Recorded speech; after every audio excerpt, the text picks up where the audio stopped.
daawwattoota OMN akkam jirtan nagaa fayyaa ani maqaan kiyya Obsa Hassanii arraan tana qophii waa'ee filmaata Ameerikaa 2016 kutaa Minisootaatti waan deemaa jiru keessummaa jabduu isiniif dhiyeessaa jirra.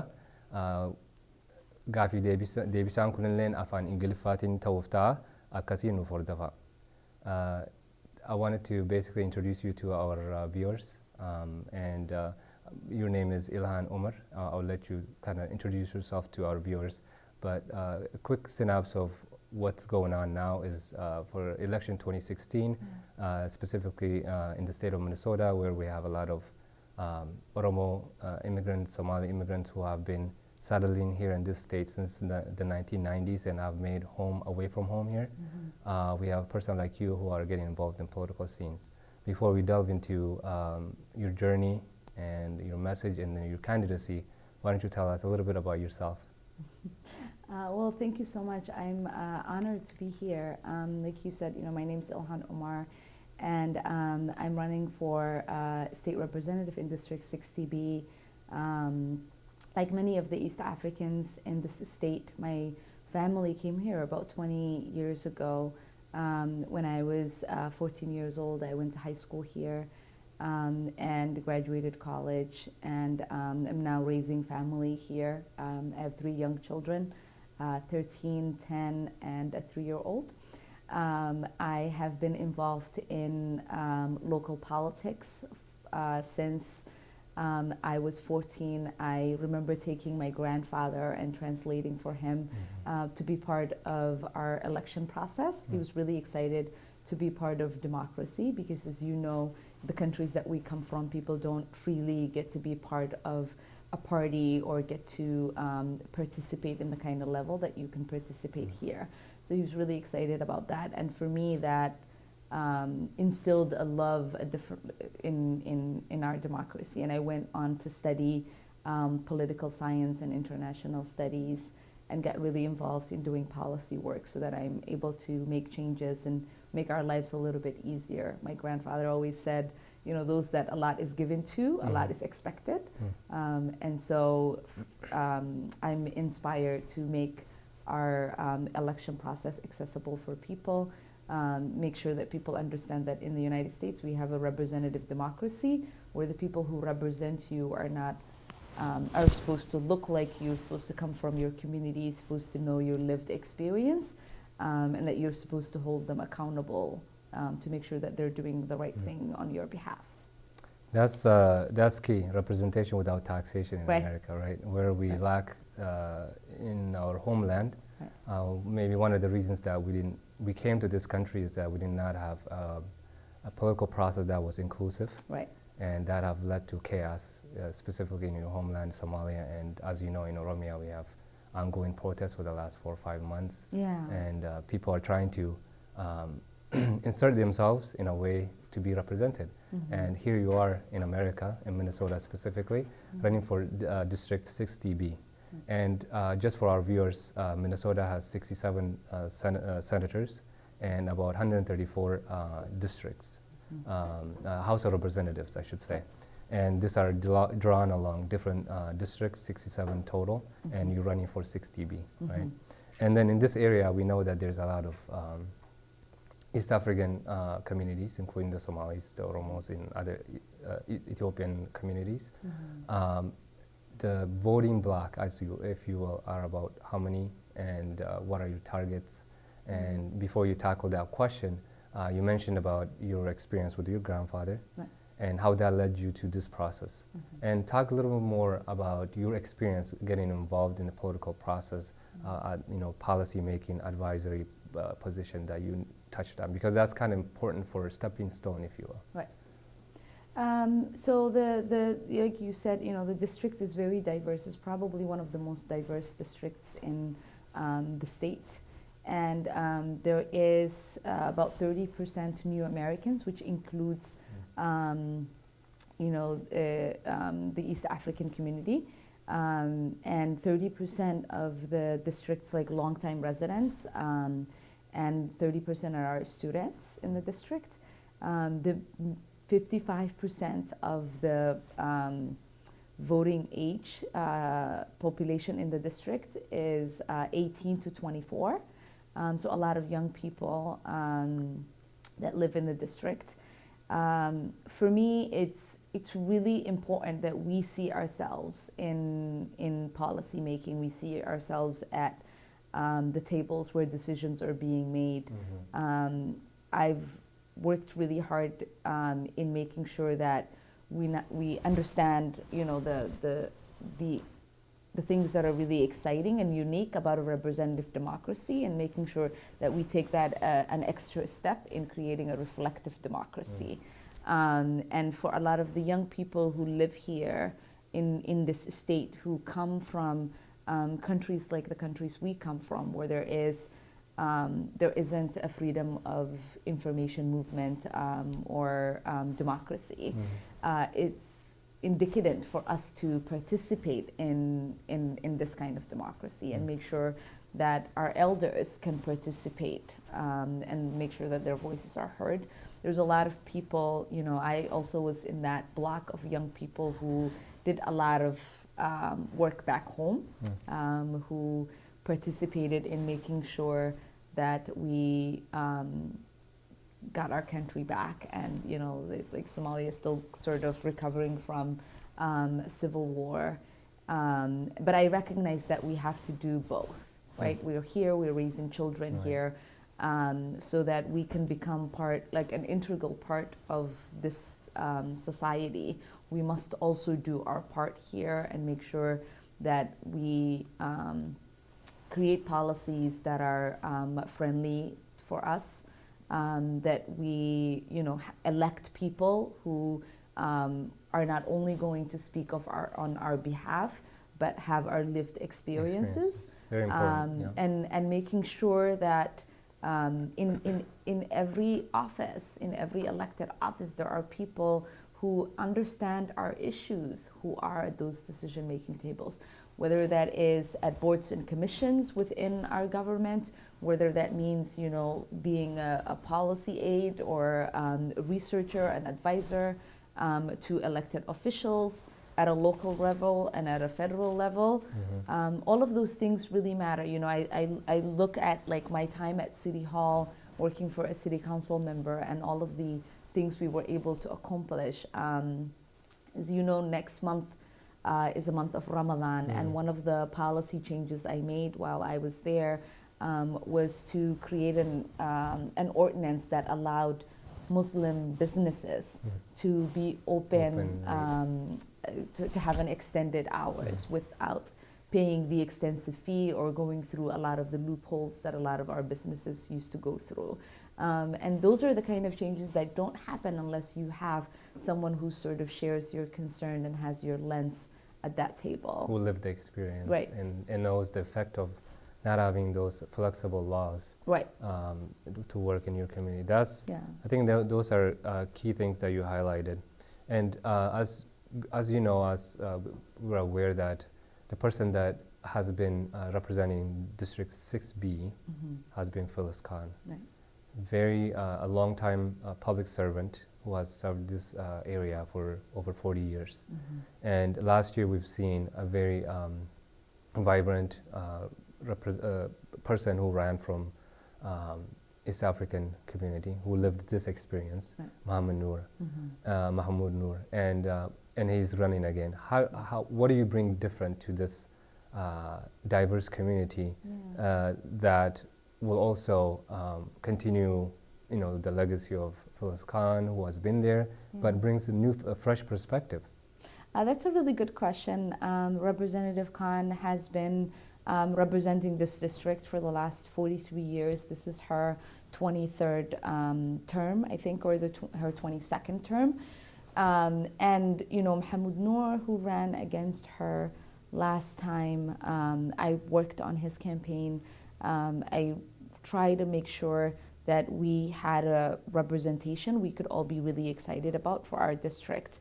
For me, I understand that we need someone who has fluency in the district, someone who isn't complacent, someone who isn't just going to use the rhetoric of uniting our community, but someone who is actually going to do the outreach and the work that needs to get done in order to be the representative that everyone is looking for.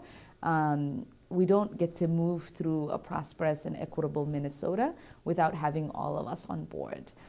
So for me, my campaign has been about engaging the student population. It's been about engaging the longtime residents and engaging the new Americans in the East African community. I am the only campaign that has a different language on their website where people can access information.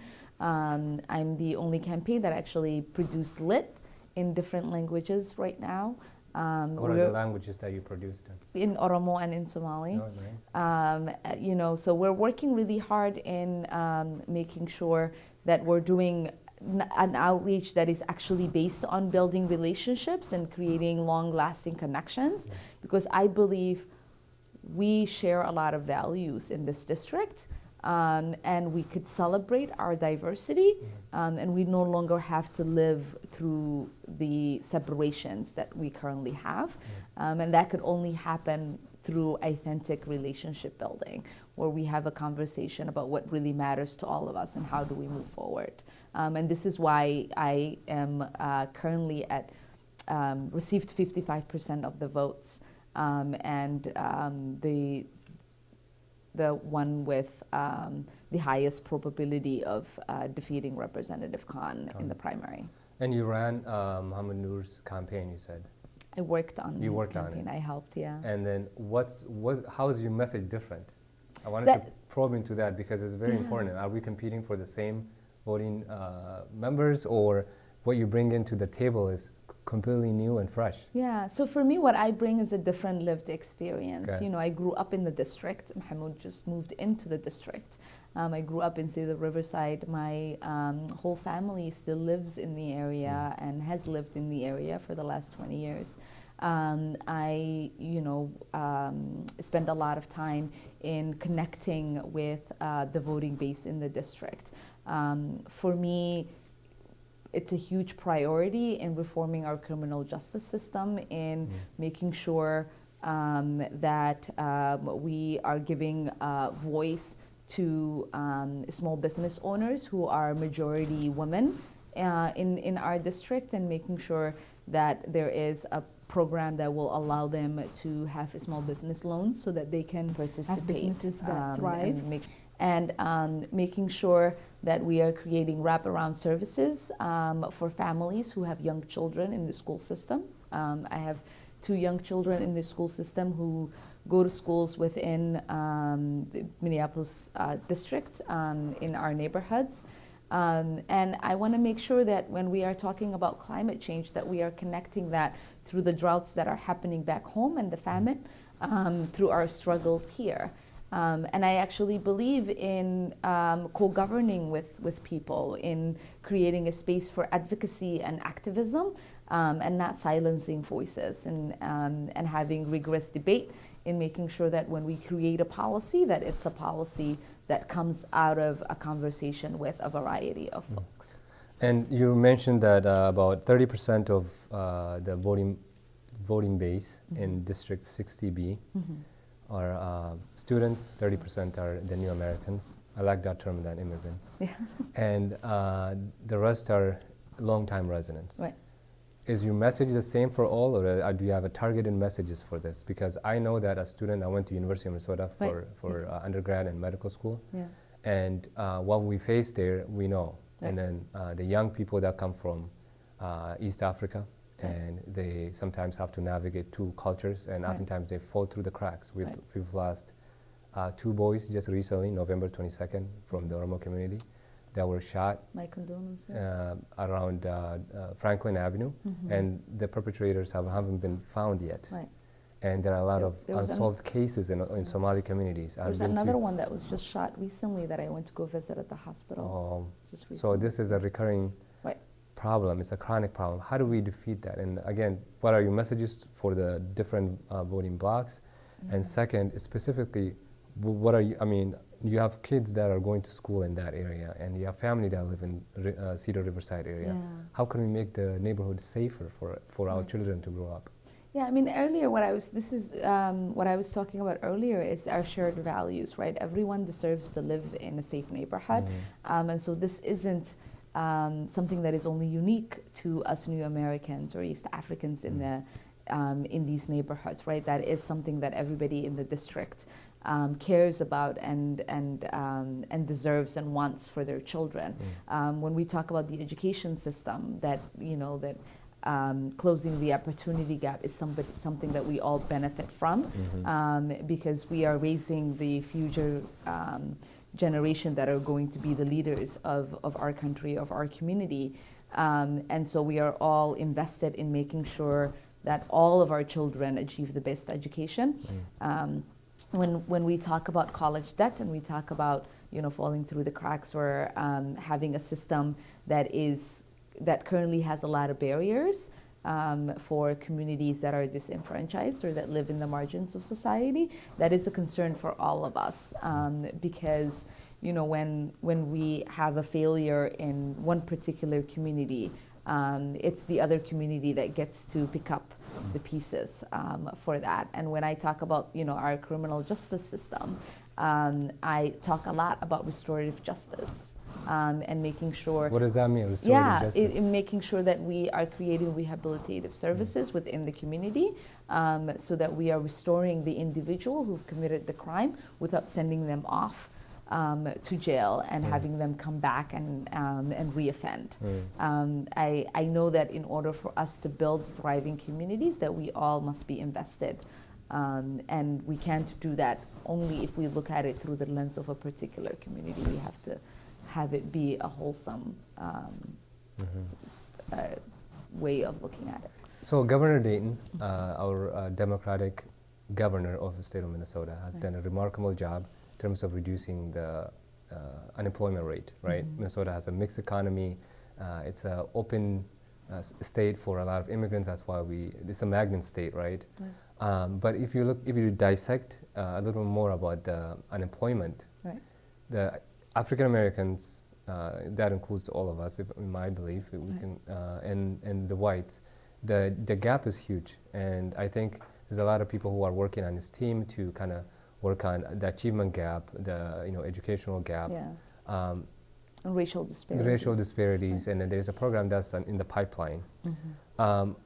Those initiatives need to have voices like you to kind of make an impactful, an informed decision.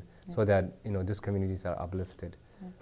So what is your take on in the wider a wider issue of upper mobility and things like that for specific to our new Americans? Yeah, it's actually interesting that you brought up that point. In the latest reports, it says that 56% of Somalis, which I'm assuming, since we are the presumed East African, we say East African, but then we just only mention Somalis. So I'm assuming that the Oromo community is probably included in that statistic.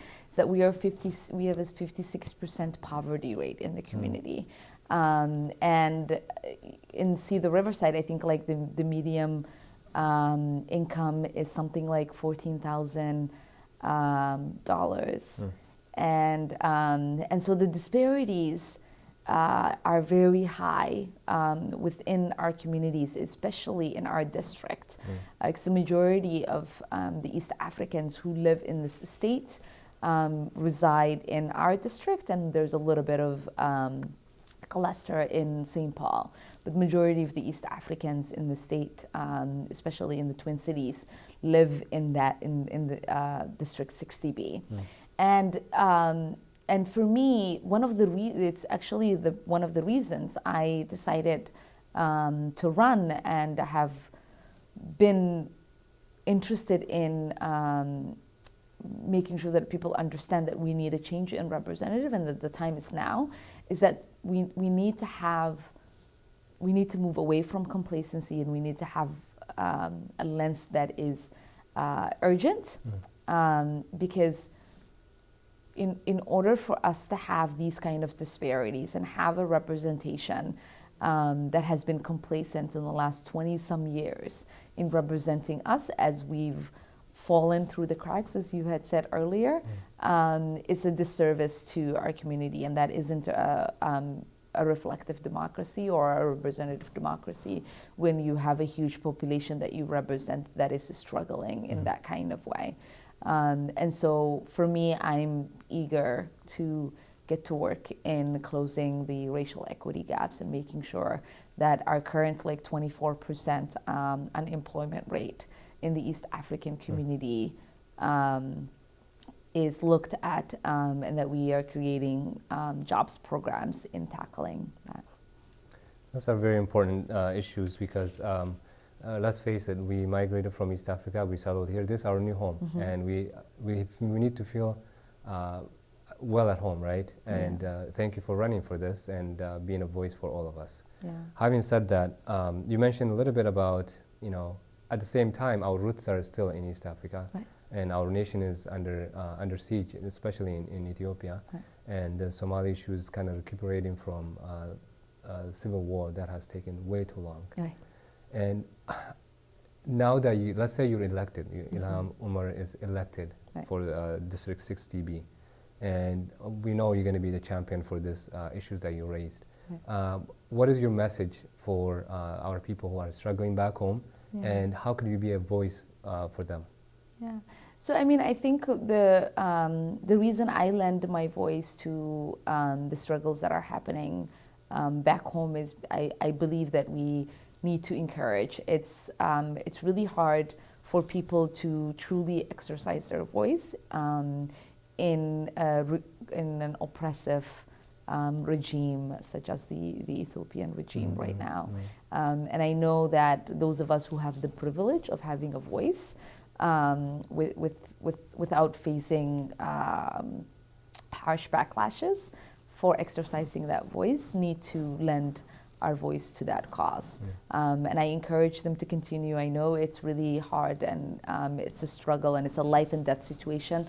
As I've been informed, there's 100,000 young people who are currently imprisoned for engaging in activism. And so I would say keep the faith, keep fighting. It's justice injustice everywhere. Somewhere is injustice everywhere. So I'm going to circle you back to our domestic issues. Right. I wanted you to say a couple of things about housing. As a medical student, we did a program at Bryan Cole Community Center. Yeah.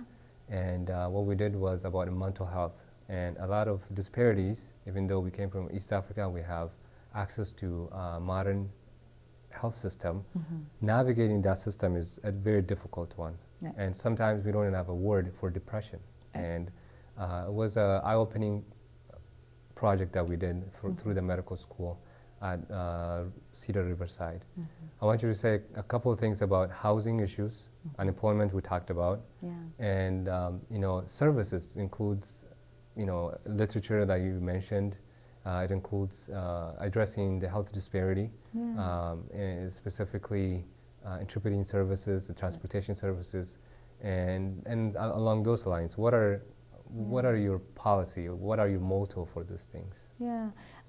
So housing actually is an issue that I've actually spent a lot of time working on. And when I was at the city, one of the things that we worked to get was to expand the number of dwellers that we can have in a particular house. There are restrictions on how many unrelated people or how many family members you could have reside in one house. So we wanted to expand that definition because, as you know, we have a lot of our culture allows people to redefine what family is. And so we wanted to create some of the definitions for that. And we wanted to create opportunities for affordable housing that is beyond 2-bedroom and 3-bedroom. So create opportunities for 4-bedroom, 5-bedroom, 6-bedroom housing because our families are larger. than the traditional families in the United States or in Minnesota. Another thing that I have been working on and hope to do more on is home ownership. You know, when we create assets, we create wealth, and our voices deepen within our communities. Homeowners tend to be listened much more than renters.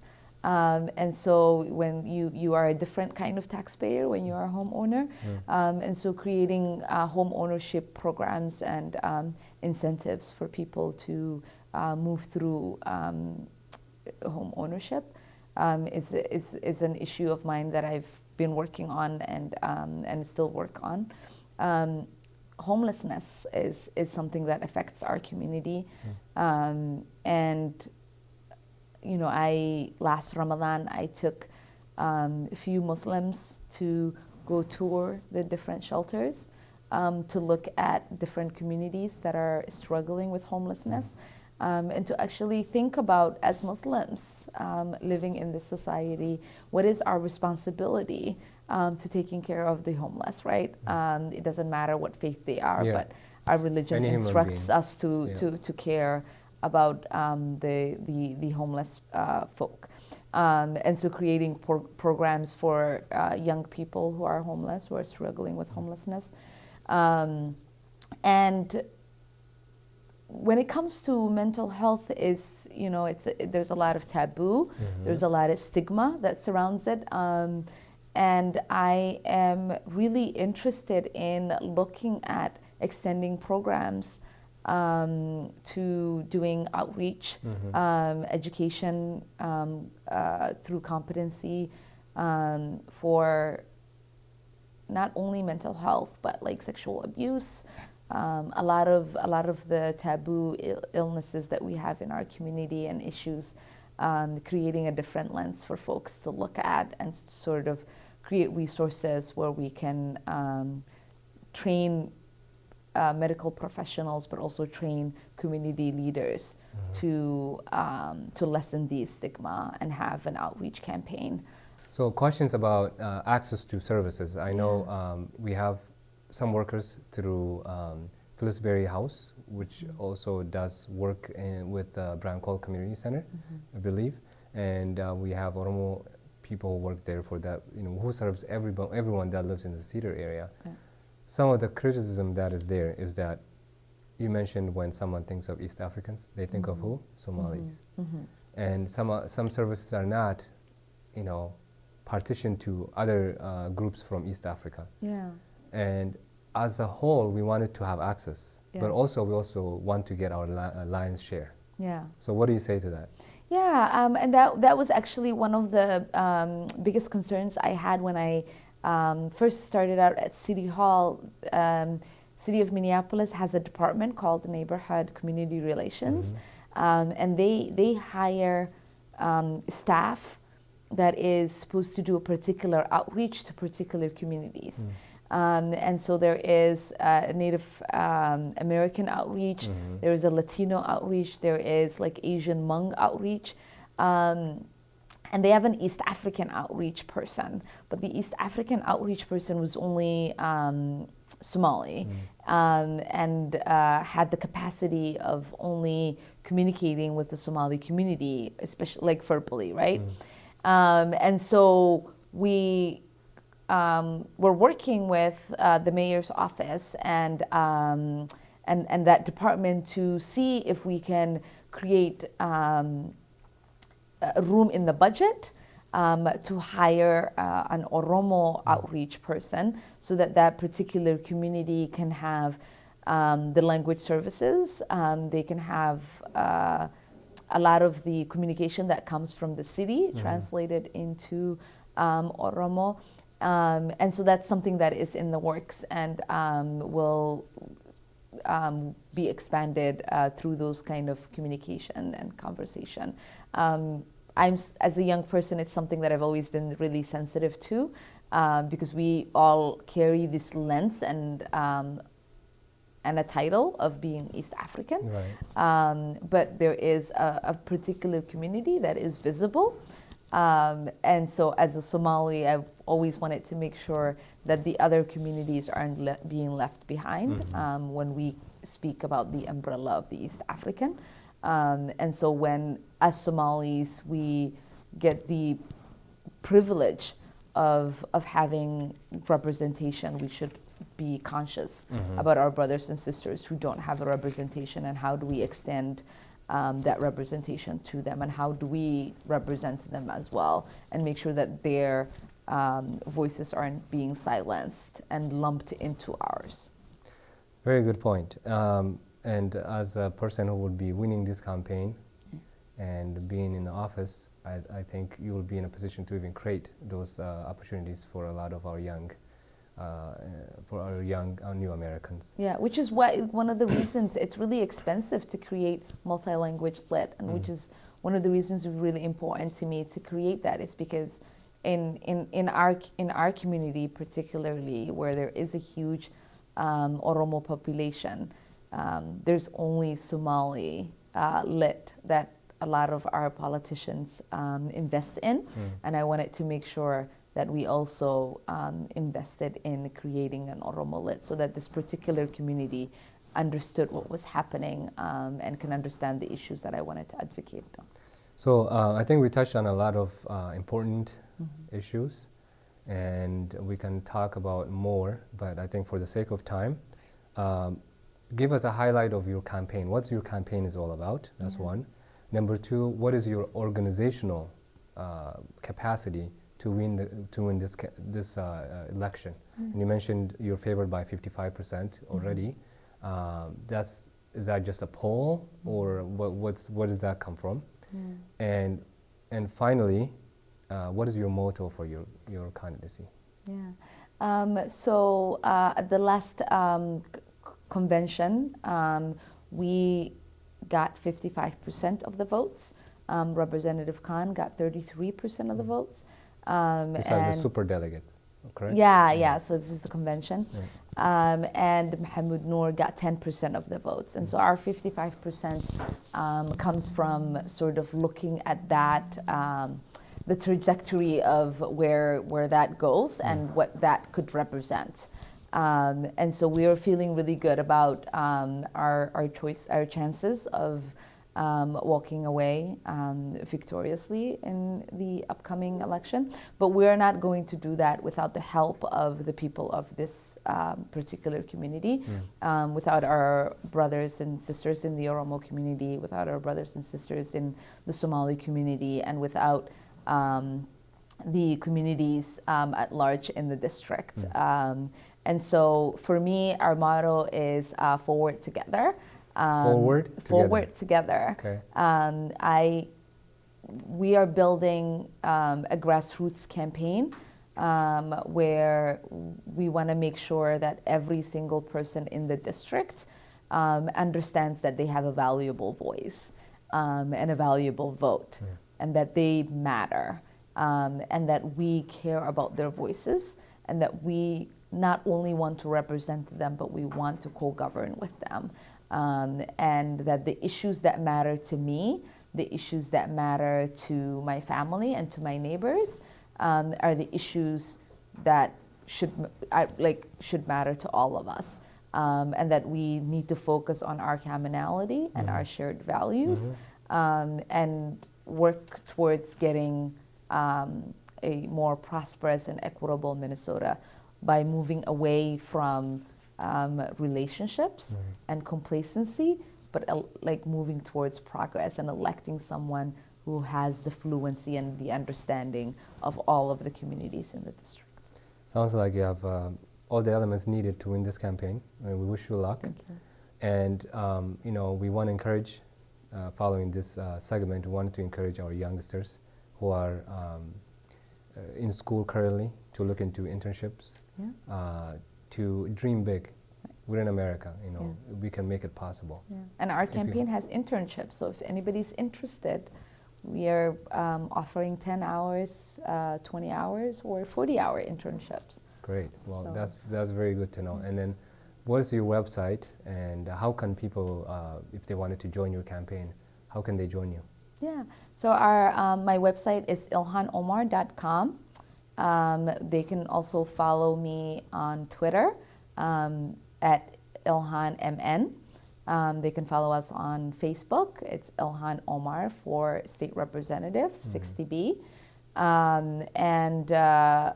We can, I don't know if there's a banner, we can put out like a phone number. Our office is located in Cedar Riverside in the Seven Corners area of the district. Great. Well, thanks for coming to Oromia Media Network.